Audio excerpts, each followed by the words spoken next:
ஆதி சதுர்வேதங்கள் ஓதும் பரஞ்சோதியே எங்கள் அச்சனார் கோவில் அரசே.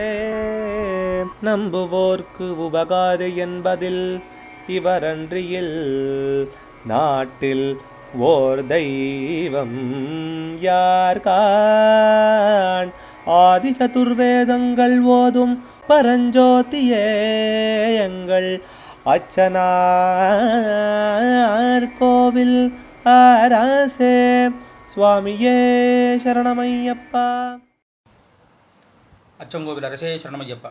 பகவானுடைய 362வது நாம திருப்பெயர் சஹஸ்ராக்ஷாய நமஹ.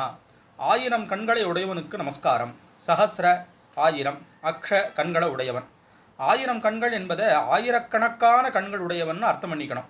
அப்படின்னா சர்வசாட்சியாக இருக்கிறவர், சர்வ திருக்கு, எல்லாத்தையும் பார்க்குறவர், எல்லா இடத்துலையும் பார்வை உள்ளவர்னு அர்த்தம்.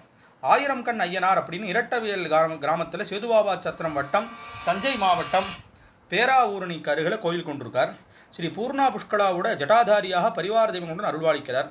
விசேஷமாக அப்புறம் திருவாரூர் கிட்டக திருவாரூர் மாவட்டம் சொரக்குடி நன்னிலம் வட்டத்தில் கண்ணாயிரமூர்த்தி ஐயனார்னு சொல்லி நிறைய பேருக்கு ரொம்ப விசேஷமான குலதெய்வம், ரொம்ப பிரத்யக்ஷமான அனுகிரக மூர்த்தி. அவருக்கு கண்ணாயிரமூர்த்தினே பேர். அவரை பிரார்த்தனை நிறைய பேர் கண்ணாயிரமூர்த்தின்னு வைக்கிறதும் பேர். அவர் சன்னதியில் உத்தரவு கேட்டு அது பிரகாரமே நடக்கக்கூடிய குடும்பங்கள் எத்தனையோ உண்டு. ஆனால் அப்படி விசேஷமான மூர்த்தியாக எல்லா இடத்துலையும் பார்வையுடையவராக 1000 கண்களுடைய இது பரமேஸ்வரனுக்கு இந்த பேர் உண்டு, அம்பாளுக்கு உண்டு, எல்லாருக்கும் உண்டு. அதனால் அப்படி 1000 கண்கள் உடையவனுக்கு, ஆயிரக்கணக்கான கண்கள் உடையவனுக்கு நமஸ்காரம். நம்ம எப்பவும் அனுகிரகம் பண்ணி பார்த்துட்டே இருக்கார் அப்படிங்கிற அர்த்தமானது இங்கே சொல்கிறதா இருக்குது. அச்சங்கோவில் அரசே சரணமையப்பா.